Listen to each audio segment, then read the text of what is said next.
Hello friends, welcome to மக்கள் சேவை channel. இன்றைக்கி நம்ம ஒரு முக்கியமான இன்ஃபர்மேஷன் பற்றி தான் பார்க்க போகிறோம்.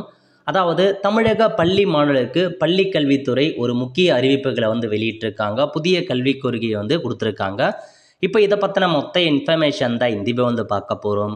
இந்த வீடியோ ஸ்கிப் பண்ணாமல் ஃபுல்லாக பாருங்கள். அது மட்டும் அல்ல, இந்த வீடியோ நிறைய பேருக்கு ஷேர் பண்ணுங்கள். ஓகே, அதாவது தமிழக பள்ளி கல்வித்துறை சார்பில் எல்லோருக்கும் கல்வி தமிழ்நாடு அரசின் மாநில கல்விக் கொள்கையை வெளியிட்டிருக்காங்க. பல வகையான ஒரு இம்பார்ட்டன்டான இன்ஃபர்மேஷன்ஸ் கொடுத்துருக்காங்க. அதில் முக்கிய அம்சங்கள் என்னென்ன அப்படின்னா, 5 வயதில் 1ஆம் வகுப்பு சேர்க்கை. ஸோ 5 வயசில் நீங்கள் ஃபஸ்ட் ஸ்டாண்டர்டாக உங்கள் குழந்தையை சேர்க்கலாம் அப்படின்ற மாரி சொல்லியிருக்காங்க. அதுக்கடுத்து 10th +2 என்ற கல்வி திட்டம் கொண்டு வராங்க. ஸோ 10th +2 மட்டும்தானே தவிர 10th +1 +2 கிடையாது. ஸோ 10th +2 என்ற கல்வி திட்டம். அதுக்கப்புறம் 8ஆம் வகுப்பு வரை கட்டாய தேர்ச்சி வழங்குறாங்க. 8th வரைக்கும் கட்டாயமாக ஆல் பாஸ் பாடம், யாரையுமே ஃபெயில் ஆக்கக்கூடாது. அதுவும் இம்பார்ட்டன்ட். அதுக்கப்புறம் பார்த்தா 11ஆம் வகுப்பு பொதுத் தேர்வை ரத்து பண்ணியிருக்காங்க. அதாவது கடந்த ஒரு 3-4 வருஷமாக எல்லாருமே 11th பப்ளிக் எக்ஸாம் எழுதிருப்பீங்க. ஸோ இந்த வருஷம் முதல் 11th பப்ளிக் எக்ஸாம் கிடையாதுங்க. இதுக்கப்புறம் உங்களுக்கு 11th பப்ளிக் எக்ஸாமே கிடையாது. Only 10th public exam, 12th மட்டும்தான் இருக்க போகுது. 11th பப்ளிக் எக்ஸாமே கிடையாது அப்படின்றத சொல்லியிருக்காங்க. அதுக்கப்புறம் என்ன சொல்லியிருக்காங்கன்னா, செயற்கை நுண்ணறிவு, ரொபாட்டிக்ஸ் ஆகியவற்றை 11 வயது முதலே கற்றுத்தரும் பாடப்பிரிவு. அதாவது உங்களுக்கு ஏஐக்கான கோர்ஸாக இருக்கட்டும், ரொபாட்டிக் கோர்ஸாக இருக்கட்டும், 11 வயசு முதலே 6ஆம் வகுப்பு முதலே உங்களுக்கு கற்றுக் கொடுக்குறோம் அப்படின்னு சொல்லிட்டாங்க. ஸோ நீங்கள் 6ஆவதுலேருந்து இந்த மாதிரி ஏஐக்கான கோர்ஸ், ரொபாட்டிக் கோர்ஸ் எல்லாமே உங்கள் பாடப்புத்தகத்தில் சேர்த்து கற்றுக் கொடுக்குறாங்க. நல்ல ஒரு இனிஷியேட்டிவ்.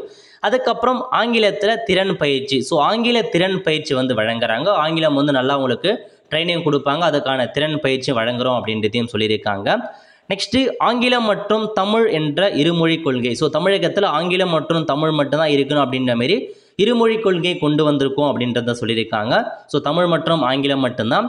அதுக்கப்புறம் நான் முதல்வன் திட்டத்தில் 9ஆம் வகுப்பு முதலே தொழில் மற்றும் வாழ்க்கை வழிகாட்டலுக்கான பயிற்சி வழங்கப்படும் அப்படின்னு சொல்லியிருக்காங்க.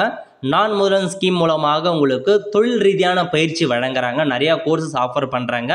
வாழ்க்கைக்கான வழிகாட்டெல்லாம் கற்றுக் கொடுக்கப்படும். அது 9ஆம் வகுப்பு முதல்லே உங்களுக்கு சொல்லிக் கொடுக்கப்படும் அப்படின்னு சொல்லியிருக்காங்க. இதுக்கு முன்னாடி காலேஜ் படிகளில் மட்டும்தான் அந்த நார்மல் ஸ்கீம் மூலமாக இதெல்லாம் ஆஃபர் பண்ணாங்க. இப்போ 9thலேயே உங்களுக்கு சொல்லிக் கொடுக்குறோம் அப்படின்னு சொல்லியிருக்காங்க. அனைத்து உயர் படிப்பிற்கும் நுழைவுத் தேர்வு கிடையாது. ஸோ உங்களுக்கு தமிழகத்தில் வைக்கிற அனைத்து உயர் படிப்பிற்கும் நுழைவுத் தேர்வே கிடையாது அப்படின்னு சொல்லியிருக்காங்க. என்ட்ரன்ஸ் எக்ஸாமே இல்லை அப்படின்ற மாரி அறிவிப்பை கொடுத்துருக்காங்க.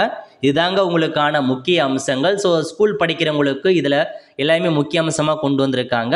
ஸோ மறக்காமல் இதில் எந்த ஸ்கீம் நல்லா இருக்குது அப்படின்றத மறக்காமல் கமெண்ட் பாக்ஸில் தெரிவிங்க.